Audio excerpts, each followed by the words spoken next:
बहिर्जी स्मारक महाविद्यालयात 18 आणि 19 मार्चला वार्षिक स्नेहसंमेलन आयोजित करण्यात आले होते। 19 तारखेला वार्षिक स्नेहसंमेलनाचे बक्षीस वितरणाच्या कार्यक्रमामध्ये डॉक्टर विश्वाधार देशमुख हे बोलताना म्हणाले की माणसं स्वतःवर प्रेम करायला विसरली आहेत, म्हणून आत्महत्यांचं प्रमाण वाढलं असं मत व्यक्त केलं।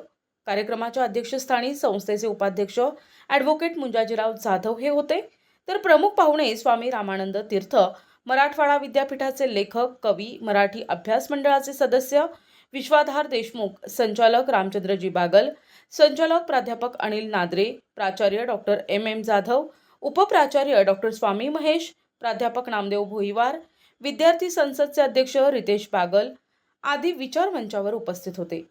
डॉक्टर देशमुख पुढे म्हणाले की झाडांच्या पानझडीनंतर पानफुटी क्षण येतो, पण ठाऊक असतं त्यांना काळानंतर पानफुटी क्षण येतो, म्हणून झाड जागा सोडत नाही, वादळात पण आत्महत्या करत नाहीत।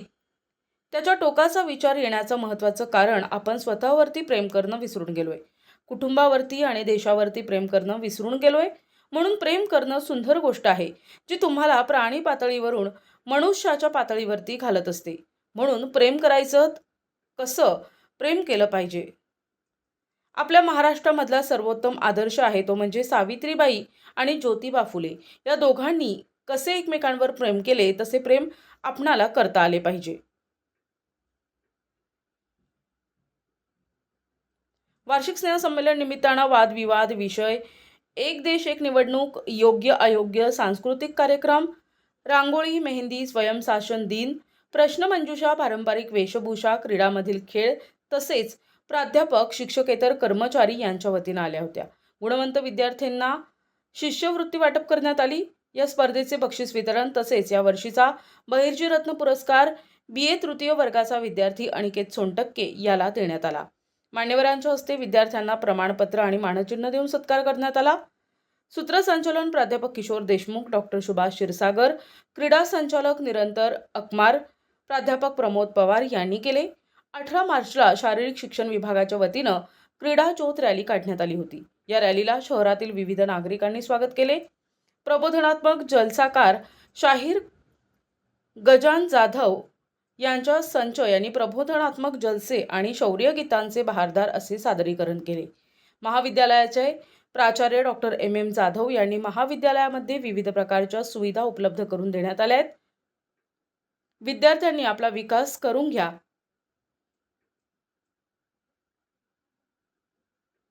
कार्यक्रमाचे सूत्रसंचालन डॉक्टर सुभाष क्षीरसागर यांनी केले। या कार्यक्रमास प्राध्यापक, प्राध्यापिका, शिक्षकेतर कर्मचारी, विद्यार्थी मोठ्या संख्येने उपस्थित होते। बहिर्जी स्मारक महाविद्यालयाच्या स्नेहसंमेलनाच्या पारितोषिक वितरणासाठी आज उपस्थित राहण्याचा योग आला। खरं तर मी विद्यार्थी असताना या महाविद्यालयात जी वादविवाद स्पर्धा व्हायची त्या स्पर्धेसाठी स्पर्धक म्हणून खूप वेळा आलो। या महाविद्यालयामधले केशव खटिंग, ॲडव्होकेट राजा कदम, अण्णा जगताप हे सगळे माझे अत्यंत जवळचे मित्र। या मित्रांनी माझं आयुष्य समृद्ध केलेलं, म्हणून या महाविद्यालयात येणं, विद्यार्थ्यांशी संवाद साधणं म्हणजे माहेरी आलेली जी कुठली लेक असते त्या लेकीची जी भावना असते तशी भावना या प्रसंगी माझ्या मनामध्ये होती। आजकाल वेगवेगळ्या महाविद्यालयामध्ये स्नेहसंमेलन आता बंद पडत आहेत, कारण महाविद्यालयात विद्यार्थी येत नाहीत। सांस्कृतिक कार्यक्रमांची काय गरज आहे, या पद्धतीचं काहीसं एक हताशतेचं वातावरण वेगवेगळ्या महाविद्यालयात आहे। मला या महाविद्यालयाचे प्राचार्य डॉक्टर मामा जाधव सर यांचं खूप कौतुक करावंसं वाटलं। 2 दिवसांचं अत्यंत उत्तम स्नेहसंमेलन त्यांनी घेतलं। आज या पारितोषिक वितरण समारंभासाठी विद्यार्थ्यांची संख्या जरी तुलनेने कमी असली तरी सुद्धा ते विद्यार्थी अत्यंत मन लावून सगळ्या गोष्टी ऐकत होते, दाद देत होते। दुसऱ्यांचं जे सुख आहे, आनंद आहे, त्या आनंदाबद्दल ते आपली कृतज्ञता व्यक्त करत होते।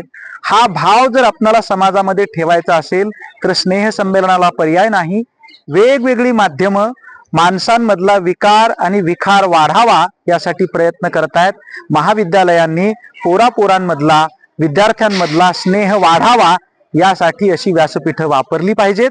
मी पुन्हा एकदा महाविद्यालयाप्रती कृतज्ञता व्यक्त करतो आणि हे स्नेह संमेलन अधिक मोठं होत जावो अशा पद्धतीची अपेक्षा व्यक्त करतो. या ठिकाणचा पूर्ण स्टाफ, टीचिंग आणि नॉन टीचिंग, संस्थेचे अध्यक्ष आणि विशेष म्हणजे तुम्ही सगळे पत्रकार लोक, म्हणजे बऱ्याच कार्यक्रमांना आजकाल पत्रकार दिसतच नाहीत, पण मी तुमचे चेहरे सुद्धा वाचत होतो. तुमच्या चेहऱ्यावरनं लक्षात येत होतं की तुम्हाला या सगळ्या गोष्टींमध्ये एक रुची आहे. एका अर्थानं वसमत नावाच्या शहराची सांस्कृतिक भूक भागवण्याचं काम या महाविद्यालयाचं स्नेहसंमेलन करतंय. ते करत राहावं अशी अपेक्षा मी व्यक्त करतो. धन्यवाद.